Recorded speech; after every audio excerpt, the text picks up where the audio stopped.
Hello everyone, here is Anna, and today's video is the second one of a video series where I'm talking about cycles that were specially written by well-known great composers, especially for children.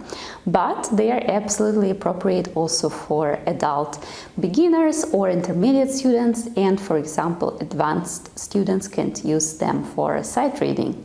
In the last video we were talking about Schumann's album for the young. If you haven't watched that video before, you are more than welcome to do that. The link will be down below or somewhere here. And today we are talking about Tchaikovsky's album for the young or children's album. There is an interesting fact because this album was subtitled as 24 simple pieces a la Schumann. So Schumann was a role model for Tchaikovsky in this case. Tchaikovsky loved Schumann's music in general, as you may know. In a letter of 30th April 1878 to Nadezhda von Meck, his lifelong patron, the composer, wrote, "A while ago I thought that it would be not a bad idea to make a small contribution to the stock of children's musical literature, which is very modest. It was indeed very modest at the time. I want to create a series of little individual pieces just for children and with an attractive title like Schumann's." The children's album is dedicated to Tchaikovsky's favorite nephew, Vladimir Davydov. In one of his letters he wrote, "Tell Bobik," that's how he called Vladimir Davydov, "that the music has been printed with pictures, that the music was composed by Uncle Petya," it's a short name from Peter, "and that on it is written dedicated to Volodya Davydov. The silly little fellow will not understand what dedicated means. Even so, Bobik is an inimitably delightful figure when he's playing, and he might look at the notes and think that a whole symphony is dedicated to him." I personally think that from all the cycles ever written for kids, Tchaikovsky's album is the most useful and, let's say, the most complete one, and probably also the most famous one.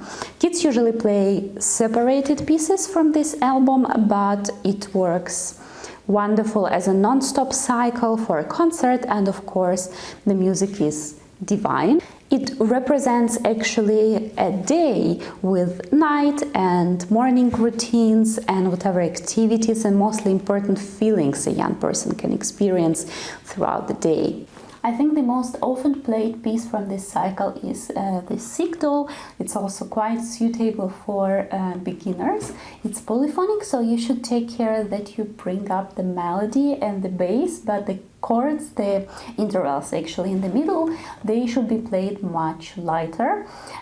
There is an interesting fact that inside of this cycle there is another small story about this doll. So first there is a piece called the Sieg-Doll, then there is a piece that is called the Doll's Funeral, which is a really depressive piece, very beautiful but really depressive.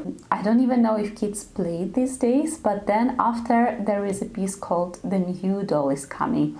Just wanted to let you know. I think that the whole feeling and imagination of the kids' world these days is quite different from how it was in Tchaikovsky's time, because I can hardly imagine a composer writing a piece called The Doll's Funeral these days. I don't know, what do you think about it? But anyways, definitely there is a new doll coming after, at least. And now I would like to play for you the Sieg-Doll.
also really love the piece that is called The Morning Prayer. It's the first one. I find it incredibly charming.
And I also find the piece that is called Waltz very beautiful. I think there is a recording of Valentina Lisitsa on YouTube that I would, of course, highly recommend to you to check out and to listen to these pieces, and maybe to choose something that is appropriate for your level to play, or to practice, or to sight read. So that's it for today, and in the next video I will talk about Prokofiev pieces. See you then, and bye bye.